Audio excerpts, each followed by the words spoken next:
Pregnancy کے بعد جو ہے نا، ڈلیوری کے بعد، بچہ پیدا کرنے کے بعد ان کی ڈائٹ بہت میٹر کرتی ہے. ٹھیک ہے، موسٹ آف دا ٹائم اب پریگننسی کے درمیان اپنا ویٹ انکریز کر لیتی ہیں عورتیں، پھر وہ ڈلیوری کے بعد جو ہے نا وہ اس کو ڈکریز کرنے کے لیے پھر بہت ایسی سیویئر ڈائٹنگ شروع کر دیتی ہیں جس سے ان کو بہت نقصان پہنچنا شروع ہو جاتا ہے. اب اس دوران جو ہے نا ان کو جو ایک غذا ہے وہ بھی چاہیے ہوتی ہے، کیونکہ بچے کو اگر بریسٹ فیڈنگ کرا رہی ہیں یا پھر تو ان کو تو ڈائٹ تو اچھی چاہیے، صحیح ایک مکمل غذا چاہیے، تبھی تو وہ بچے کو اچھی نشو نما کے لیے اچھی اس کی اس کو چیزیں دے سکتی ہیں. تو خیر اب اگر آپ گاؤں وغیرہ میں چھوٹے علاقوں میں آپ چلے جائیں، وہاں پہ پنجیریاں آپ کو یاد ہے بہت بنائی جاتی ہیں. آج بھی کسی بھی گھر میں اگر بچہ پیدا ہوتا ہے تو اس لڑکی کو کہا جاتا ہے کہ بھائی اس کو پنجیری کھلاؤ، اس کی پنجیری بنواؤ. تو یہ کیا ضروری ہے پنجیری؟ اور ڈائٹ میں اور کون سی ایڈیشنل چیزیں ہیں جو آج ہم پوچھیں گے کھانا ضروری ہے؟ پروفیسر ہنا احمد ہمارے ساتھ موجود ہیں، کسی تعارف کے محتاج نہیں، ماہر غذائیت ہیں. تو آج ان سے مدعو کیا ہے کہ پوچھیں. جی السلام علیکم. وعلیکم السلام. اچھا، سب سے پہلے بتائیے گا جو ویٹ انکریز ہو جاتا ہے تو اس کو ویٹ کم کرنے کے لیے فوراً جو ہے نا ڈلیوری کے بعد ڈائٹنگ شروع ہو جاتی ہے، جو کریش ڈائٹنگ شروع کرتے ہیں، فاقہ کرنا شروع کر دیتے ہیں، تو وہ کتنی نقصان دہ ہو سکتی ہے؟ جی بالکل، ویری امپورٹنٹ ٹاپک. اگین آپ نے فضا، آپ نے again I am very thankful کہ آپ نے اس ٹاپک کو آج اس کو ڈسکس کرنا چاہا. سب سے پہلے تو کچھ چیزیں جو ہیں میں کلیئر کرنا چاہوں گی for the young families who are planning to conceive, اور جو پریگنینسی سے گزر رہی ہیں یا جن کا بھی بچہ پیدا ہوا ہے، کہ اپنے آپ کو پریپیئر کریں پہلے.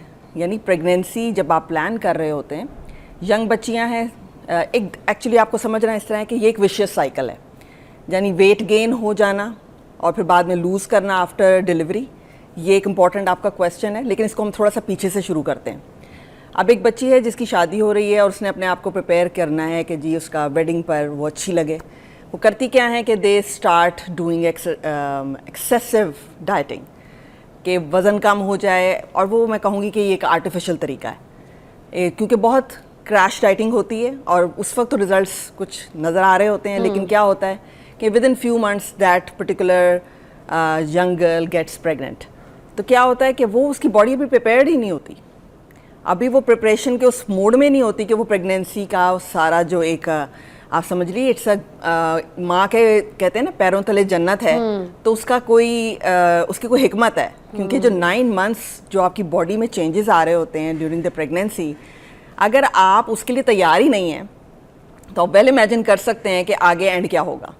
اب فار ایگزامپل اب ایک خاتون ہے جو کہ پریگننٹ ہوگی ہے، اس کا بیس لائن ویسے ہی وزن زیادہ ہے، ٹھیک ہے.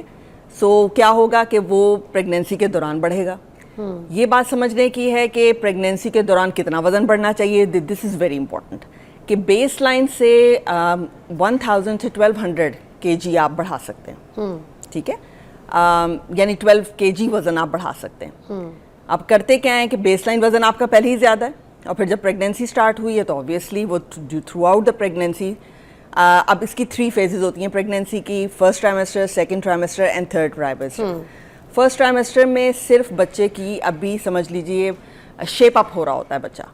سیکنڈ ٹرائمیسٹر میں بچے کے آرگنز بن رہے ہوتے ہیں، اور تھرڈ ٹرائمیسٹر میں وہی جو آرگن بن جاتے ہیں وہ بڑے ہو جاتے ہیں، یعنی بچے کا سائز بڑھ جاتا ہے. تو اب آپ کو سمجھ آتی ہے کہ کیسے آپ کا وزن گریجولی انکریز ہونا چاہیے. اب ہوتا کیا ہے کہ initial phase of the pregnancy میں بچیوں کو بہت زیادہ وامٹنگ اینڈ آبویسلی ان کا انٹیک اتنا اچھا نہیں ہوتا. وہ سیکنڈ میں جب تک پہنچتی ہیں تو وہ اپنے آپ کو کیا کہتے ہیں گیئر میں لے کر آتی ہیں اور اپنے آپ کو تھوڑا سا بلڈ اپ کرنے کی کوشش کرتی ہیں. اب اس میں کیا ہوتا ہے کہ ایک دم بھوک کھلتی ہے، اور جب وہ بھوک کھلتی ہے تو اس میں بچیاں عمومی طور پہ ہمارے ہاں دیکھا گیا ہے کہ دے کنزیوم جنک فوڈ. گھر کا بنا ہوا ایک بیلنسڈ کھانا پسند نہیں کرتی ہیں، and then they consume over, جب یعنی ڈلیوریز کروا لی. یعنی مطلب کہنے کا مقصد ہے کہ جو پری کوکڈ فوڈ ہے وہ منگوایا اور وہ کھا لیا. آپ ظاہر ہے جو پروسیسڈ فوڈ ہے اس کو آپ ایک گھر کے بنے ہوئے متوازن کھانے کے ساتھ ایکویٹ نہیں کر سکتے.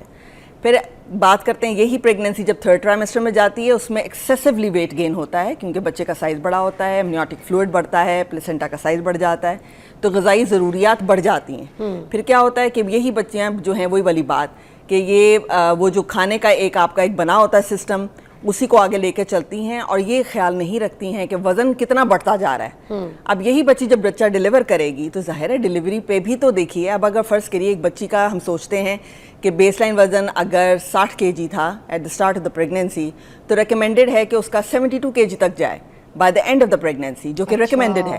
تو وہ کیا ہوتا ہے 20 کلو 25 کلو وزن بڑھ جاتا ہے. تو اب آپ سوچئے کہ یہی بچہ جب ڈیلیور کرے گی تو اس کے بعد کیا ہوگا کہ اس کو لوز کرنا. اب اس ٹائم کے اوپر بالکل ریکمینڈیڈ نہیں ہے کہ آپ کریش ڈائٹنگ کریں, کیونکہ جو first 42 days of the delivery ہوتا ہے اسے پوسٹ پارٹم پیریڈ کہا جاتا ہے. وہ سب سے زیادہ نازک پیریڈ ہے ماں کے لیے بھی اور بچے کے لیے بھی. اس میں بچوں, ماں کو اور بچے دونوں کو ہی بہت زیادہ غذائی اور ایز ویل ایز ادر جو ہماری نگہداشت اس کی بہت ضرورت ہے. اب اس میں کیا کرتی ہیں بچیاں کہ وہ سوچتی ہیں کہ اب ہمارا اتنا وزن بڑھ گیا ہے تو اب ہمیں اس کو لوز کرنا ہے, اور اس میں پھر وہ کیا کرتی ہیں کہ مطلب ایک ماہر سے مشورہ لیے بغیر ڈائٹنگ سٹارٹ کر دیتی ہیں. اب ڈائٹنگ میں سب سے پہلے وہ کیا کرتے ہیں, ہمارے ہاں یہ میں نے دیکھا ہے کہ جو ہمارے مین کمپوننٹس ہیں پروٹین, فیٹس اینڈ کاربوہائیڈریٹس, اس میں سب سے پہلے کاربس پہ تو اتنا نہیں, کاربس کو ہم کہتے ہیں کہ کمپلیکس کاربوہائیڈریٹس لینی چاہیے جس سے وزن نہیں بڑھتا, کیونکہ ہماری غذائی ضروریات میں جو کاربوہائیڈریٹس ہیں وہ 60% ویٹیج رکھتے ہیں. Then comes protein and obviously then comes آپ اس کو کہیں کہ فیٹس. تو کیا ہوتا ہے کہ جب آپ پروسیس فوڈ کی کنزمپشن کرتے ہیں یا پھر آپ ان کوکڈ یعنی جو ڈیلیوریز کروا رہے ہیں, یعنی گھر کا کھانا نہیں اگر کھا رہے, تو اس میں جو پروسیسنگ ہے اس فوڈ پروڈکشن میں, اس میں جو فیٹ یوز ہو رہا ہے, جو کاربز یوز ہو رہی ہیں, وہ سب انہیلدی ہیں. تو جب آپ اس کو متواتر کھاتے رہیں گے تو آپ خود سوچتے ہیں کہ یہ وزن آپ کا کدھر جا رہا ہے. اچھا, اب وزن کم کرنے کے لیے وہ کیا کریں گی, سب سے پہلے سوچیں گی کہ ہم جو ہے کھانا اسکپ کرنا شروع کر دیں. وہ پیشنٹس میرے پاس آتے ہیں کہ میں ڈاکٹر صاحب میں تو دن میں ایک کھانا کھاتی ہوں پھر بھی میرا وزن نیچے نہیں آتا. تو جب میں اس سے ڈیٹیل ہسٹری لیتی ہوں تو مجھے پتہ چلتا ہے کہ وہ جو ایک کھانا ہے اس میں آپ کیا کھا رہی ہیں, اس میں ہی وہ چیزیں بیلنس نہیں ہیں. تو اچھا, جبکہ ویسے مجھے لگتا ہے کہ جب بچہ پیدا, کیونکہ جب میری بھی بیٹی پیدا ہوئی تھی تو اس کے فوراً بعد مجھے بھوک بہت زیادہ لگتی تھی, اور راتوں کو بہت زیادہ مجھے کریونگ ہوتی تھی چیزوں کی, جو کہ ظاہر سی بات ہے رات کو نیپی چیک کرنا ہے, بچے کو دیکھنا ہے, دودھ دینا ہے یا کوئی ایسی چیزیں, تو آپ کی ماں کی جو نیند ہے وہ ڈسٹرب رہتی ہے آل اوور پوری نائٹ. تو اب اس دوران نا بڑی بھوک بھی لگتی ہے, آدھی رات کو بھی اٹھیں تو دل کرتا ہے کچھ کھا لیں. اور جو عورتیں بریسٹ فیڈنگ کرا رہی ہیں ان کو تو ویسے ہی پھر تھوڑی دیر بعد نا کچھ ان کو ہوتا ہے کہ ہمیں کچھ چاہیے ہماری باڈی کو.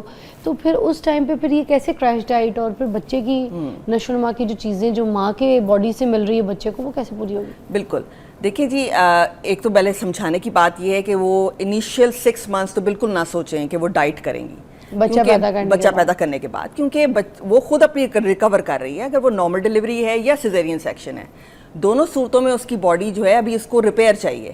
اب ریپیئر کے دوران ہی آپ وہ تمام غذائی ایلیمنٹس کم کر دیں جس کی اس کو ضرورت ہے. For example protein intake and obviously good carbohydrate, جس سے اس کی باڈی کو ریپیئر ہونا ہے. And at the same time بچہ جس کو بریسٹ فیڈ کرانا ہے تو اس کا ملک پروڈکشن ہے. اب آپ سمجھیے کہ ایک ماں کو جو ڈیلیور کرتی ہے ایڈیشنل 500 کیلوریز چاہیے کہ وہ دودھ پلانا ہے اس نے, کیونکہ اس کی انرجی لگ رہی ہے, اس کے جسم سے دودھ بچے کو جا رہا ہے. نمبر 1. نمبر 2 یہ ہے کہ ایک بات سمجھنے کی ہے کہ ماں جو کھاتی ہے اس کی اچھی ہی چیز دودھ میں جاتی ہے. یہ متس اینڈ بلیف دماغ سے نکال دیں کہ دال کھائے گا تو بچے کو پیٹ میں ہوا ہو جائے گی, آپ کوئی اور چیز کھا لی تو بچے کا پیٹ خراب ہو گیا. سو خدا رہا ان تمام ان چیزوں کو ذرا ذہن سے نکالیں, کیونکہ ماں کو باہر صورت جو بھی وہ کھاتی ہے وہ اچھی ہی چیز اللہ کی طرف سے دودھ میں جائے گی. ہاں, اب وہ اچھی چیزیں جو کھانی بہت ضروری ہیں, اس میں پروٹین انٹیک کا ہونا بہت ضروری ہے, جس میں میٹ اینڈ میٹ پروڈکٹس ہیں. ٹھیک ہے, اگر وہ ویٹ کانشیس ہے تو لین میٹ کی طرف چلی جائے. ٹھیک ہے, جس میں کہ فش کا کھانا, چکن کا کھانا, اس کے علاوہ جو ہمارے بکرے کا جو گوشت ہوتا ہے اس میں بھی لین میٹ جو ہے, جس طرح کہ جس میں چربی کم ہوتی ہے, وہ گوشت کھایا جا سکتا ہے. لیکن کھانا ضروری ہے کیونکہ یہ پروٹین ہی اس کی باڈی کو ریپیئر کرے گی. آپ خود سوچئے نا کہ اعضاء جو ہیں ڈیلیوری کے بعد خود اس کے بھی جو ہیں وہ سفر کیے ہوئے ہوتے ہیں تھرو آؤٹ دا پریگنینسی, اس کو بھی تو ریپیئر چاہیے نا. تو اس میں اور جب وہ حمل کے زچگی سے گزرتی ہے تو آپ سوچئے کہ ایک خاتون کتنی ایک اس سے چیلنج سے گزرتی ہے, تو اس کو بھی تو ساری ریکوری چاہیے. تو اس ریکوری میں پروٹین کا ہونا ضروری. پھر دوسری چیز آتی ہے کاربوہائیڈریٹ, جو کہ مین سورس آف انرجی ہے. اس میں وہ کمپلیکس کاربوہائیڈریٹ جیسے کہ آپ اگر آٹا لے کر کھا رہے ہیں چھنا ہوا آٹا نہ کھائیں, آپ ہول ویٹ آٹا کھا لیجئے. آج کل ملٹی گرین آٹا موجود ہے جس میں ڈفرینٹ ٹائپ آف سیڈس موجود ہوتے ہیں, تو اس سے کیا ہوتا ہے غذائی جو اس کی جو کوالٹی ہوتی ہے وہ بہتر ہو جاتی ہے. اسی طرح پھل سبزی کا استعمال بہت زیادہ کریں کیونکہ کانسٹیپیشن ایک بہت بڑا مسئلہ ہے آفٹر پریگنینسی, یعنی آفٹر ڈیلیوری جو ہے کانسٹیپیشن بچیوں کو بہت زیادہ ہو جاتی ہے. تو اس سے کیا ہوتا ہے کہ وہ ظاہر ہے اس چیلنج سے, کیونکہ وہ غذا میں فائبر کا کوئی ایلیمنٹ ہی نہیں ہے. پھل اور سبزی, سلاد اور جو موسمی پھل ہیں وہ بعد لینا خاصا کھائے جاتے ہیں. اور اب کبھی آپ ان سے ہسٹری تو وہ کبھی کہہ دیں گی, سوچ کے بتاتی ہیں کہ پھل اچھا ہاں جی کوئی ایک پھل کھا لیتی ہوں میں. تو پھر خود سوچو نا کہ آپ کا نظام کیسے ٹھیک رہے گا جب آپ سوچ رہے ہیں دودھ اینڈ دودھ سے بنے ہوئے پروڈکٹ, آپ نے دودھ پلانا ہے اور آپ خود دودھ پی نہیں رہی. تو آپ خود سوچئے کہ کدھر سے ملک پروڈکشن ہوگی اور رہے گا. بریک لیں گے, بریک کے بعد دوبارہ جوائن کریں گے. ہم بات کریں کہ بچہ پیدا کرنے کے بعد جو کریش ڈائٹ آپ لوگ کرتے ہیں وہ کتنی نقصان دہ ہو سکتی ہے.